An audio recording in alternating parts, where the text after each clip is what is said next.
feel like we've had good opportunity to work in the red area here in training camp as kind of a continuation of our spring installation, and so we'll kind of wind things up here today, and then move into some other situations next week, and have a couple padded practices next week, and into the following week prior to playing Washington. So, hopefully we can, just continue to make gains every day, string good days together, and keep improving. As I said, we all have a lot of work to do, and we spent quite a bit of time on other situations. So the time to dedicate to the red area has been, I think, beneficial. But there's certainly a lot of other things we have to work on and improve as well. So that'll really start happening next week. And but in the meantime, like I said, just trying to string some positive days together, build on what we did yesterday, move into some things that are a little bit new, different, higher degree of difficulty, correct those, and just keep moving on. All right. First question will be Ian Still, followed by Phil Perry. Morning, Bill. How are you? Hey, Ian. Good. Good. We heard from the quarterbacks yesterday, and it seems like, they're all kind of helping each other along.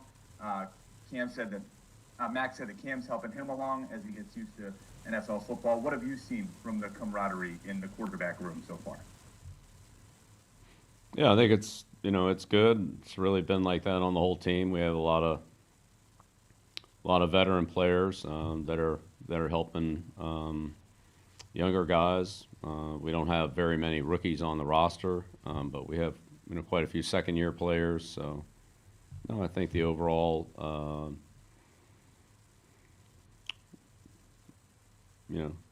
information flow and communication and cooperation has been good in the position groups, and also from one side of the ball to the other as they work against each other. So, I think everybody's trying to do a good job in that area. Next question, Phil Perry, followed by Ben Bowman.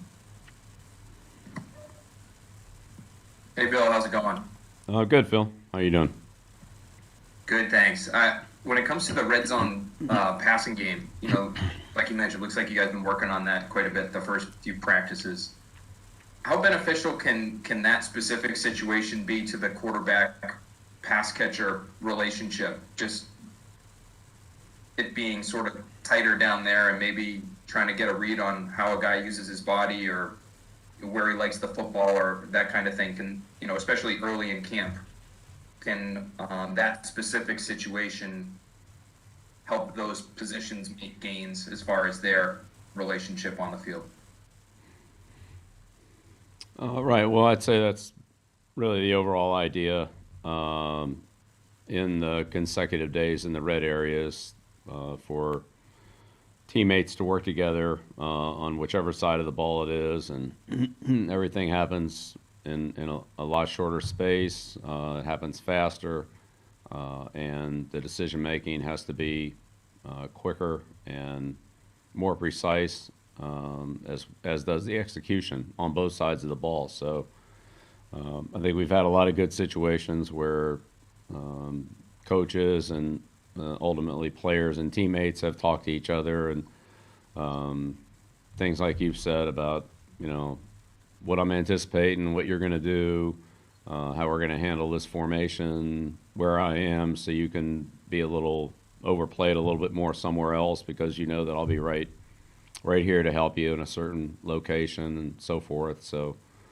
there's been a lot of that, and it's a good thing. And we've run 4 days after today worth of plays and situations and all that where you can really see those things improving, and also knowing that it's going to continue to get harder that we're on both sides of the ball. I think preparing for, kind of the next level of degree of difficulty and adjustments and so forth. So, coaches have done a good job of that, of making the players aware of those things and what could happen, and what you see here. That's one thing, but there are a number of other things that could come off of this that we have to be ready for, and the accumulation of multiple days, I think has helped us absorb that, versus doing a couple plays every day. I mean, that has its benefits too, but we've really been able to focus on a particular area and concepts, and as you said, the player-to-player communication and anticipation, has been good. So it's been very beneficial. Thank you. Next question, Ben Volen, followed by Andrew Callahan. Good morning, Bill. Hey, Ben. It's been a while in these parts since there's been kind of an open competition at quarterback. I'm just curious, what are the things you're looking for to help you make your decision? Yeah, well, I mean, we'll take a look at the whole situation. I don't think you want to evaluate players at any position, off of one or two plays or maybe a day. So, from a consistency standpoint, that's always important, and obviously production. So, hopefully those things will be good, and I'm sure it'll be a hard decision, but we'll see how it goes. Just let them play and try to do what we feel like's best for the team, based on their performance. Do you have an ideal time frame for naming a starter to help you get ready for the season? No. Well, I mean, Cam's our starting quarterback. I think I've said that. So.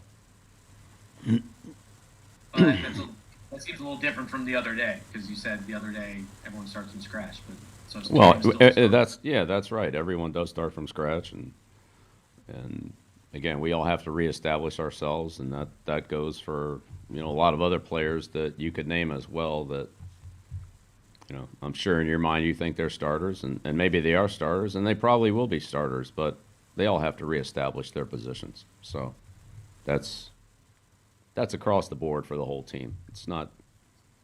Doesn't just pertain to one position.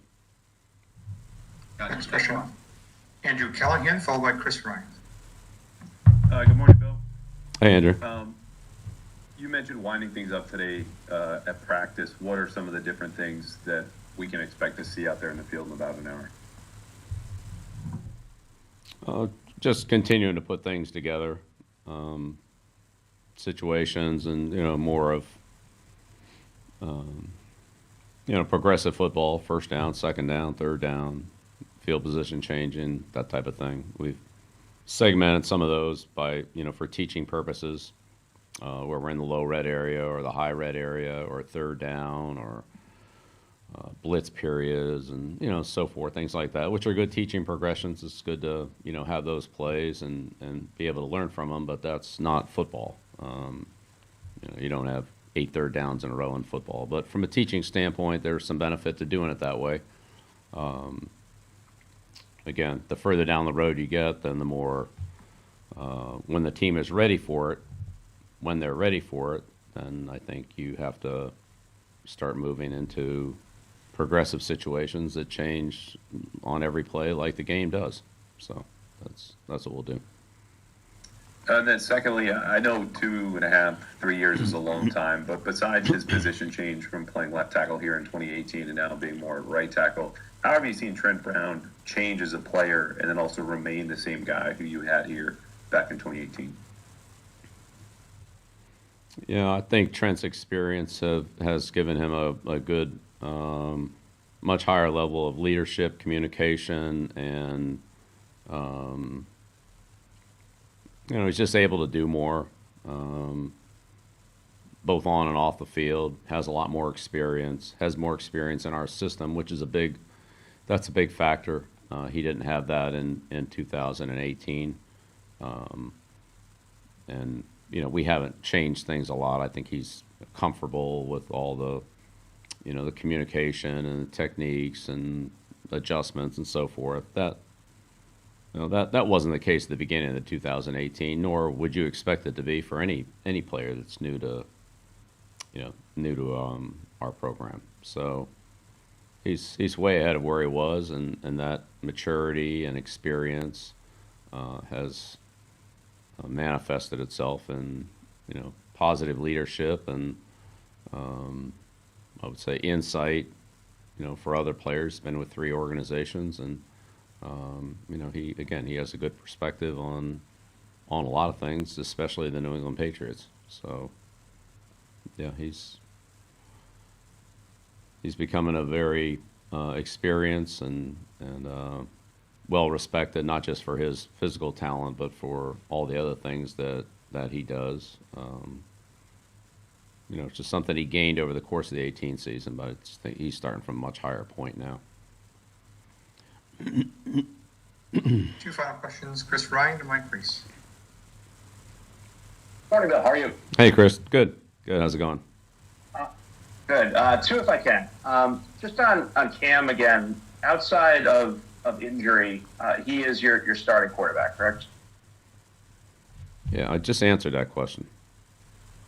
Okay. And the second one is how you go about building out training camp. Is it consistent from year to year, or do you change your points of emphasis early on and throughout the course of the process based upon your personnel circumstances? How do you like to build it out? Well, first of all, you have to look at the opportunities that you have and then try to maximize those. So training camp rules and opportunities and schedules and so forth are much different than what they were last year. Last year they were much different than what they were before. So some of that is, there's a number of factors involved here, a new CBA, COVID pandemic, and then just the overall makeup of your team. The spring change, so the spring changes a little bit of training camp, how that goes, and so forth. So, you map out what your opportunities are to practice, and again, some of that's based on where you ended the spring. I mean, you just can't start at a point that you haven't climbed to through the spring, so you have to, at some point, build off of where you finish the spring. I mean, you can't expect the players to,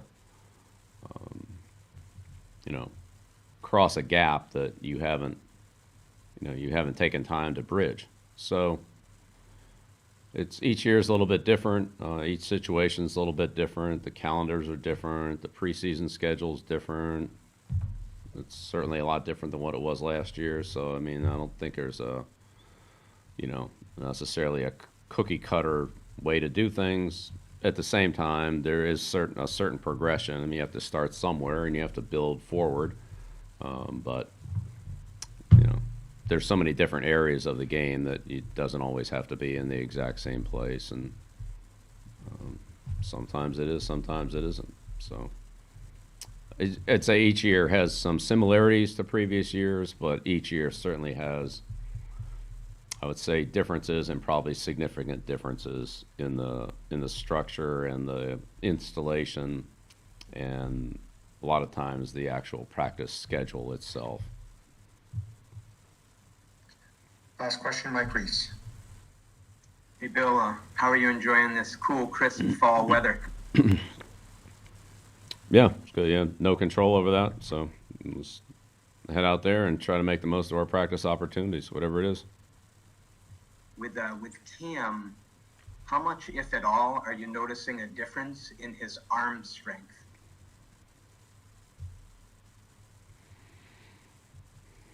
I mean, I don't think that. I mean, I don't think we've been outside the 30-yard line. So, just in terms of long balls and all that. I mean, we've thrown a few in individual route periods and a couple of offensive periods just to, install some things. But, yeah, look, we'll see how everybody performs as we go forward. And, again, judging guys off 1 or 2 days or a handful of throws. Again, there have been a couple of downfield throws. Again, most of those were in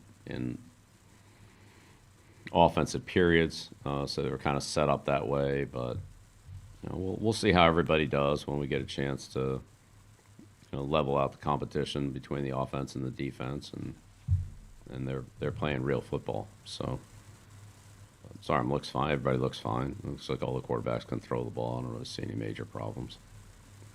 And Bill, is there anything you can share on Anthony Jennings?